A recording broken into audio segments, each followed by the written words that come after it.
So what is JSX? JSX क्या है? अगर आप रिएक्ट सीख रहे हो ना तो आपको जेएसएक्स के बारे में पता होना चाहिए। तो जेएसएक्स होता है जावास्क्रिप्ट एक्सएमएल। तो इसे हम एक एग्जांपल से समझते हैं। तो देखो यहाँ पे मेरे पास एक रिएक्ट का कोड है जहाँ पे मैंने एक रिएक्ट में कंपोनेंट लिया है। तो कंपोनेंट क्या होता है अगर आपको पता नहीं है तो इसके बारे में ज्यादा सोचने की जरूरत नहीं, क्योंकि कंपोनेंट हम आगे जाके पढ़ेंगे। कंपोनेंट बेसिकली जावास्क्रिप्ट फंक्शन होता है। अगर आप ध्यान से देखो तो मेरे पास यहाँ पे जावास्क्रिप्ट का एरो फंक्शन है और ये रिटर्न क्या कर रहा है? ये रिटर्न कर रहा है एचटीएमएल को। मतलब जावास्क्रिप्ट का फंक्शन जो रिटर्न कर रहा है एचटीएमएल को। जेएसएक्स क्या होता है? जहाँ पे जावास्क्रिप्ट को एचटीएमएल के साथ हम यूज कर सकते हैं, उसे कहते हैं हम जेएसएक्स। तो इंटरनली वर्क कैसे करता है? तो हमारे पास एक कंपाइलर होता है जिसे कहते हैं बेबल। तो ये बेबल क्या होता है? बेबल जावास्क्रिप्ट कंपाइलर होता है जो कि जेएसएस को नॉर्मल जावास्क्रिप्ट में कन्वर्ट कर देता है। नॉर्मल जावास्क्रिप्ट मतलब ऐसे जावास्क्रिप्ट जो ब्राउजर को समझ आए। तो इसे हम एग्जांपल के साथ समझते हैं।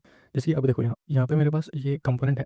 तो मैं क्या करूंगा, कंपोनेंट का कोड कॉपी करूंगा और फिर मैं आऊंगा यहाँ पे babel.io पे और यहाँ पे मैं कोड पेस्ट कर दूंगा। ये मुझे एक कोड कन्वर्ट करके देगा जो बेबल कन्वर्ट करता है ब्राउजर के लिए। तो यहाँ पे अगर आप ध्यान से देखो तो रिएक्ट में क्रिएट एलिमेंट मेथड होता है जहाँ से हमारा H1 एलिमेंट क्रिएट हो रहा है और ये ब्राउजर को समझ आता है। तो इतना कॉम्प्लिकेटेड कोड लिखने से अच्छा हम इजी वाला ये कोड लिख सकते हैं बेबल की मदद से। तो इस तरह जेएसएक्स और बेबल की मदद से रिएक्ट में काफी सारी चीजें बहुत आसान हो गई है।